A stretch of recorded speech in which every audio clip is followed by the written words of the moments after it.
It's Eva Cartman, and you are listening to the Dream Big Podcast Show, the place to go, to learn, laugh, and grow. Today we welcome Maggie Doyne. She is the mom to over 50 kids. You heard that right, 50. One of the most remarkable people on the planet, and it was an honor to have her as a guest. This is episode 63, Big Dreamers. You ready? It's time to dream big. Welcome to the Dream Big Podcast Show. We're inspiring you to shoot for the moon, take aim and go. We bring to you amazing guests who truly love what they do. Every day they're living their dreams, and so can you. Dream big, take action to reach your goals. Are you pumped yet? It's showtime, let's rock and roll. Welcome to the Dream Big Podcast Show. I am your host, Eva Cartman. And today, I'd like to start with a quick shout out to the review of the week. This is from Savvy June and reads in part, Eva, I am so happy you made the podcast. I am about your age and this has been so inspiring to me. I'm going to share with all my friends. Questions. Can you do a podcast all about yourself and what you want to be when you're a bit older? 2. Where did you customize that Dream Big song? 3. Will you be my friend? Thank you. Thank you, Savvy June. And to answer your questions, 1. I will be doing more solo episodes soon, so please stay tuned for those. I love animals, so I have dreams of being a veterinarian or opening a dog or a horse hotel one day. 2. Regarding the song, my dad and I wrote it, and then he found someone to sing it. I hope you like it. And 3. Will you be my friend? Sure, Savvy June. I consider myself as your friend already, especially after you were so kind to write such a thoughtful review. Thank you, and please continue to post your reviews. It helps us get incredible guests like Maggie, and we love to hear from you. For a limited time, we are actually sending out free personalized stickers to the big dreamers who take the time to leave an honest review. Parents, you can go to dreambigpodcast.com/bonus with your kids for the details on how to claim the free stickers. They are customized with your child's face and really awesome. And I'm going to turn it over to my mom for a quick word from the sponsor of this episode. I'd like to take a quick moment to acknowledge our friends who recently helped spread the love about the Dream Big podcast. First up is the Organic Mom, which is where Rebecca helps families get and stay healthy by creating a toxin-free home environment, choosing whole foods over processed foods, practicing good sleep hygiene, getting enough movement as a daily healthy habit, and using natural products. We love Rebecca's practical advice on how to keep your family healthy and strong. And we were so honored that she named us her favorite kids and family podcast in 2017. You can find her article on our blog if you go to dreambigpodcast.com/63. And thank you so much, Samantha, whose bold mission with Rich Single Mama is to empower single moms with helpful tools and information to create financial stability and freedom. If you're a woman who is ready to thrive and not just survive the journey of single motherhood, Rich Single Mama will be your go-to resource. We love Samantha's energy and we're so thrilled that she included Eva on her list of 11 kid entrepreneurs you and the Shark Tank should watch in business. If you go to our show notes at dreambigpodcast.com/63, you can find links to these wonderful sites. We encourage you to check them out. The sponsor of today's episode is datevitation.com, where you can create custom love coupon book full of fun activities to do with the ones you love.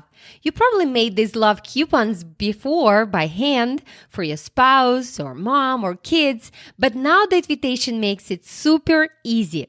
You can make a book right now online and it will be shipped to you shortly. And the illustrations are adorable. We love the selection of over 500 plus activity ideas. And Datevitation has great options for books for kids to give to their parents, for parents to their kids, and of course, those romantic ones for grown-ups to each other. They even have an option to upload your photos and you can add your face to their fun stick figure characters. It's so much fun. Eva and I love Datevitation, and she even made me a Datevitation book for my birthday last year and was my favorite gift by far. We had such a blast doing the activities in the book together and creating lifelong memories. She's so funny. She actually said, "Mom, now we have these dates. Let's put them on the calendar and let's do them." She's a doer, as you know, right? So for our Dream Big community, Datevitation is offering custom Datevitation books starting at just $15, including free shipping. Yep, free shipping, guys. That's $15 for completely custom gift, including shipping. You get to pick the cover of your choice, 5 date activities, and you can even add your photos to the illustrations. If you would like to add more than 5 pages, you can do that for just $1 each. Just use the code DREAMBIG at checkout to take advantage of this amazing deal for limited time only. And if you forget any of this, just go to dreambigpodcast.com/63 and we'll have links to Datevitation site and the promo code. Thank you, Datevitation, for supporting the Dream Big podcast and providing so much value to our community. Thanks, Mom. It's time for you all to enjoy our interview with Maggie Doyne. CNN named Maggie Doyne as its Hero of the Year in 2015. She was honored by the Dalai Lama. Yes, the Dalai Lama. As an unsung hero of compassion. There are simply too many recognitions to include in this short introduction, but suffice it to say, Maggie is an incredible woman. At the age of 19, Maggie used her life savings to build a home for orphan children in war-ravaged Nepal. Today, she is a mom to over 50 children. In 2010, she opened a school for the region's most impoverished children. The school now serves 350 students and is rated top in the region. Her foundation is called Blink Now because Maggie believes that in the blink of an eye, we can all make a difference. As always, we have show notes at dreambigpodcast.com/63, where we will include links to Blink Now's website and everything we discuss in the interview. Without further ado, here is our interview with Maggie. Let's roll the tape. Hi, Maggie. Hi. We're so excited to have you on the podcast. I'm so excited to talk to you. And for our listeners, Maggie is right now in Nepal and we are here in Los Angeles. So you might hear a slight delay with the conversation because the connection in Nepal is not usually as great as in the United States. So if we get disconnected or something happens, we'll connect back with Maggie and we'll go on with our conversation because we have so many exciting things to talk to you about. And first, I'd like to start by asking you to share the amazing story of deciding to take what is called a gap year between high school and college. What is a gap year, and can you share how that was a turning point in your life? Yeah, sure. So a gap year, it's basically taking some time off after high school. You know, in American culture, a lot of people go straight to college or university. But a gap year is really about kind of taking some time for transition or self-discovery to really, we call the year off, but my friends often remind me that it's about having a year on where you just focus on what you want to do next in your life and have some rite of passage. Sometimes it involves travel. But for me, it was a year semester program for college credit. And it was a lot of learning outside of the classroom. So we went to Fiji, New Zealand, Australia, and ultimately ended up in India, where I was working in a project called Ramana's Garden and working with kids.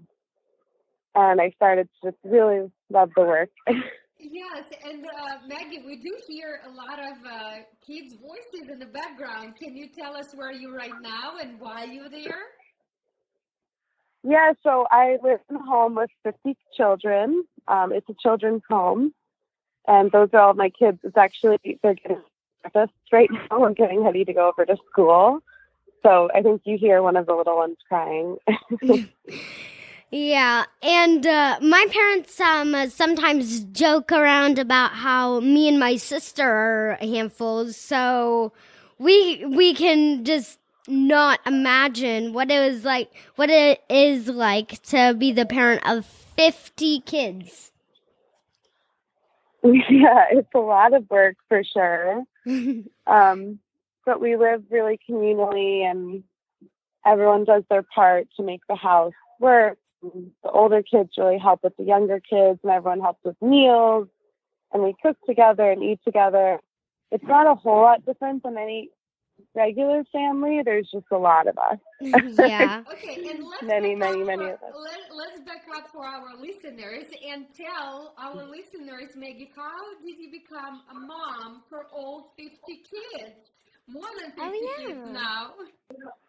Sure. So I was traveling throughout Nepal towards the end of my gap year and into the second year, and there was a civil war that had just ended in Nepal, and lots of children had lost their parents and their families and were homeless and weren't safe, and I was just really falling in love with the kids, and I didn't like the orphanage model that existed, so I thought I want to start a home that's just a beautiful, loving sanctuary, and a family for children who don't have a safe place to live. And that was the start of Coppola Valley Children's Home. And initially, the plan was just to have 4 or 5 kids and keep it really small. And I ended up moving to Nepal and running the home full time. And now there are currently 50 children in the home. So it's grown and grown and grown, and it's grown into a school and a women's center and a farm and all kinds of other projects. But yeah, so the youngest kid in the family is 1, and my oldest is 21. So all ages ranging from 1 to 21. And yeah, there's over 50 children now, a lot of teenagers right at the moment, and things are really good.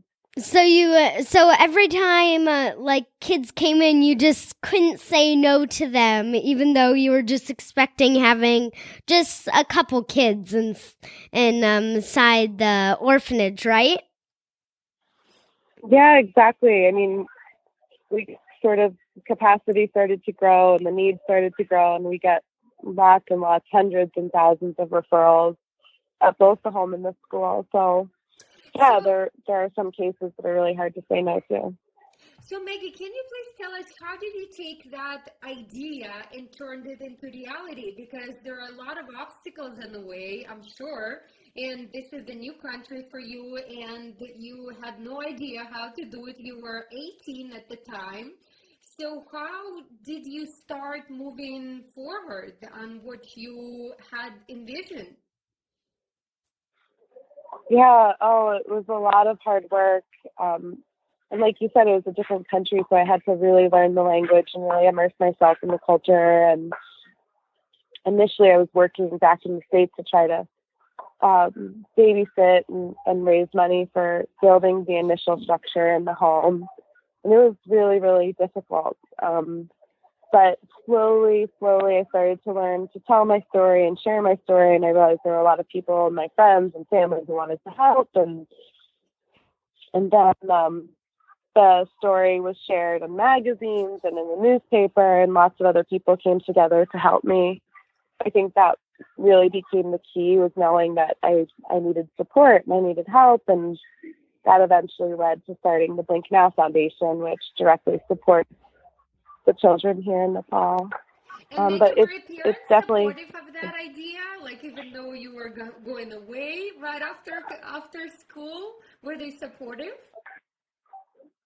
Oh yeah, my parents were really awesome. It was really hard for them and hard for my family that I made a decision to live so far away and do something so drastic.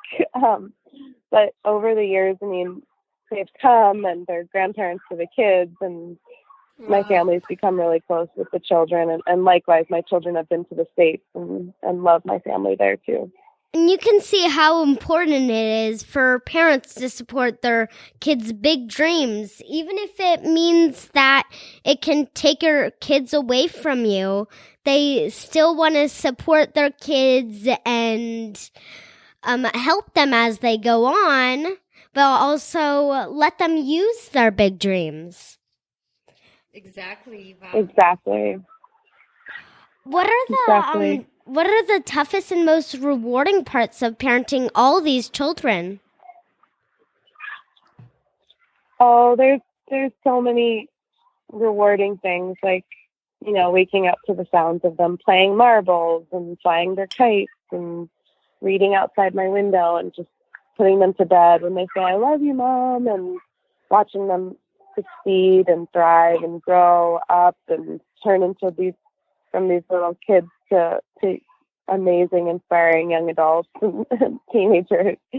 And there's also challenging things, like, you love them so much and you just want them to stay safe and healthy. So my hardest moments are always when they're sick, or of course they get in trouble too. They do things that are naughty, and and we have our fair share of family problems that come up, and we work through them as they come. And it's just like I said at the beginning, it's any other family.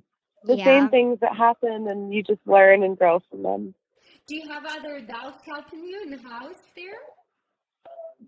So many. There's a whole team here within the project. So we have aunties and uncles, and they help with the cooking and caregiving and, just everything, raising the kids. We also have international fellows and teachers come, and nurses and medical workers and social workers, both from within the country of Nepal and internationally. So it's grown to the point where it's become a real big team effort. And my goal for the kids is that they see Nepali people and all different kinds of people raising them, because you realize after you have 20 or 30 or 40 or 50 kids that you can only do so much as an individual, and you have to really build a tribe and a community and a village around you.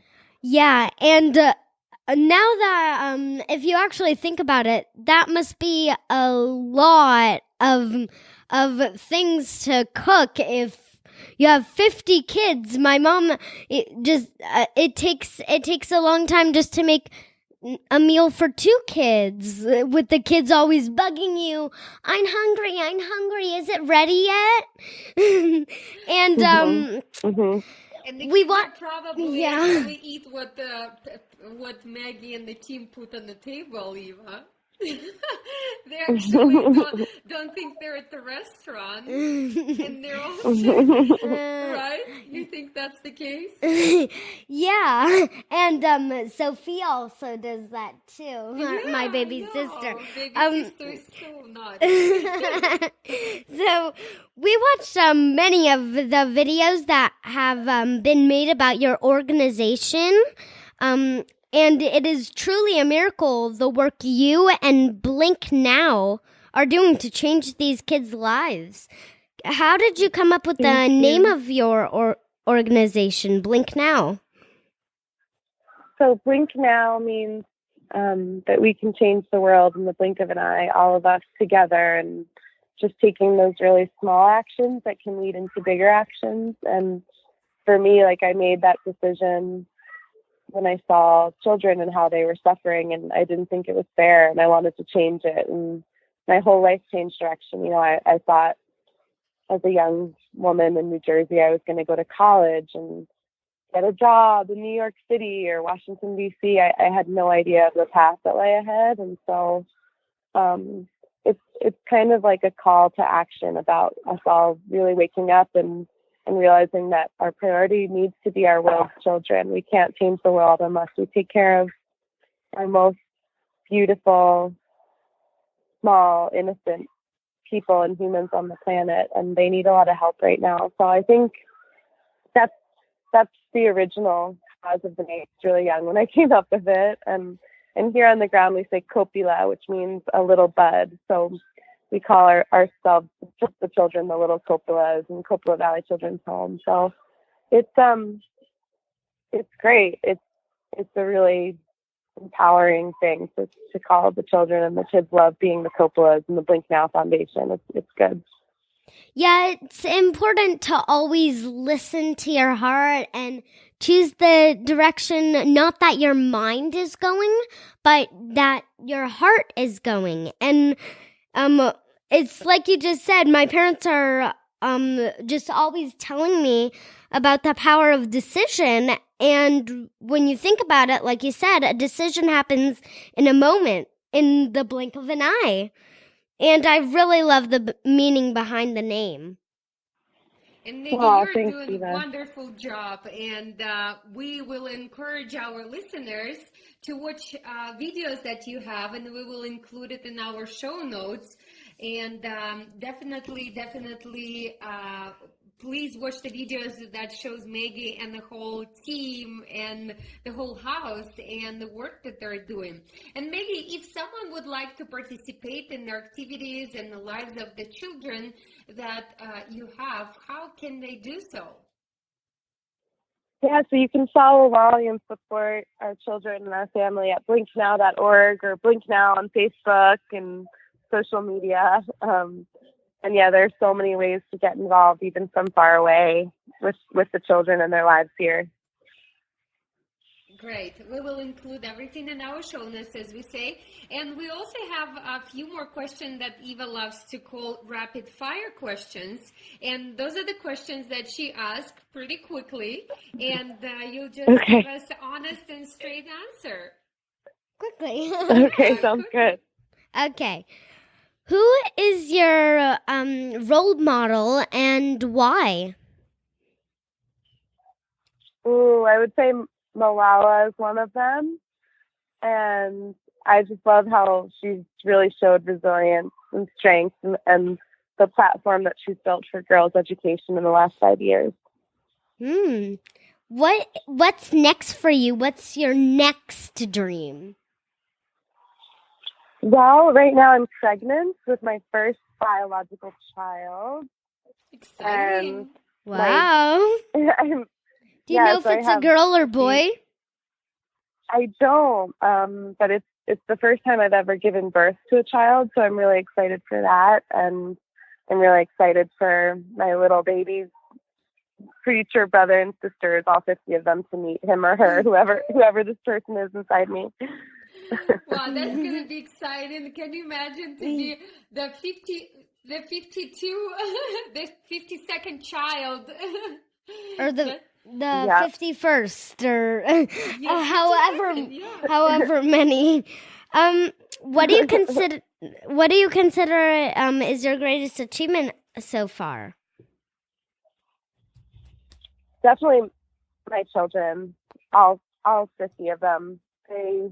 They're my achievement. Like, when I look at them, I just see the future, and they give me hope. And without them, I wouldn't have my family, and we wouldn't be what we are. So they are my future and my everything and my love. What is your greatest struggle in leading Blink Now? My greatest struggle is just finding enough time in the day to do everything and make sure that we're spreading change and sharing our model here, and also just taking care of the kids and the various projects with so much work. So building a team around me that can do that and do all the things necessary to run a successful, growing organization. If you go back in time and talk to your 10-year-old self, what would be the best advice? I would tell my 10-year-old self to trust in the future, not to worry so much, and just to keep working hard, keep dreaming big, and like you said, following your heart is really important. What trait do you have that has enabled yourself to take your big dreams and make them a reality? I think I have good, hard work ethic. And that runs in my family, and I think I'm really glad I inherited that. That's a very good answer. I love that too, because we keep telling our big dreamers and little dreamers that if you have an idea, no one's going to make it a reality. You have to take action. You have to knock on the doors. And even if 10 doors will close in front of you, you have to open the 11th, right? Yeah. If you for some reason gave up, then you wouldn't have opened Blink Now, and you wouldn't have had this amazing life that you have. And so many opportunities didn't create true. so many opportunities for other kids. And Yeah. this is what's called living the mission. You're on American a mission. dream. Well, maybe it's a Nepalian dream. Yeah. Because Maggie lives in Nepal and she creates opportunities for little kids. Yeah. So, Maggie, do you see your kids getting education and maybe going traveling? Are they traveling now, the ones who are old enough to do so? Yeah, so some of them are staying locally and going to college and university here in Phuket or in Nepal, and one of my children is in the Netherlands going to college, and I have one actually back in the States where I'm from. So they're doing all different kinds of things, from nursing school to engineering to majoring in science, and that's been really rewarding to watch them grow up and go on to university and have big dreams of their own. And we have one more question for this show, which is, when you have doubted yourself in the past, what made you overcome those fears and continue to persevere your dream? That's a good question. I would just say it's important to stop and take a deep breath and just remember to go one step at a time. When you get overwhelmed, just take one step and put it in front of the other, even if it's just one small thing. Because sometimes the big picture can get overwhelming and scary and you get really worried. So I think it's really important to just go step by step and do one little thing at a time. That's such a great advice. Thank you so much, Maggie. And once again, where can our you. audience find more about you? Can you repeat your website, please, and the ways? Yeah. blinknow.org. We'd love for everyone to follow along our stories and our children there at Blink Now. Thank you both so much for interviewing me.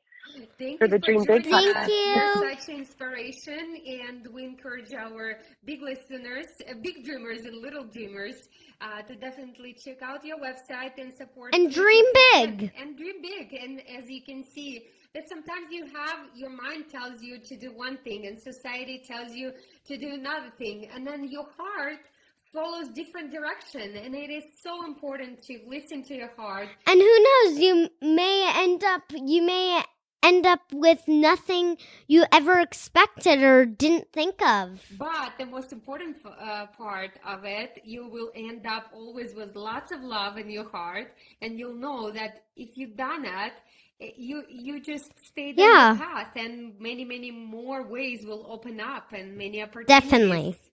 So thank you. Thank Maggie, you. for sharing such inspiring story. We want you to know that you're such an inspiration for us, for a lot of our audience.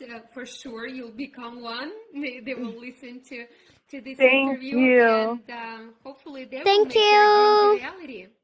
Bye now. Bye. Thank you. Bye-bye. Wow, what an inspiring woman. I love how her big dream is to help others reach their big dreams. That's when you know you are doing something right. Be sure to check out our show notes at dreambigpodcast.com/63 for links to Maggie's website and everything else we discuss in the episode. When you go to the show notes, you'll see a place to sign up for our insider newsletter, where we will send exclusive content, including a free audio that I made on my top 10 tips for making and keeping great friends. This audio is only available for those who subscribe, and I know this will really help you. So please be sure to have your parents join the newsletter to get it. Thank you so much for tuning in. This is Eva Cartman reminding you that you have unlimited potential. Your dreams are not optional. You need to make them essential. So take massive action to turn those big dreams into reality. Live with passion the way life is meant to be. I'll see you in the next episode. Bye!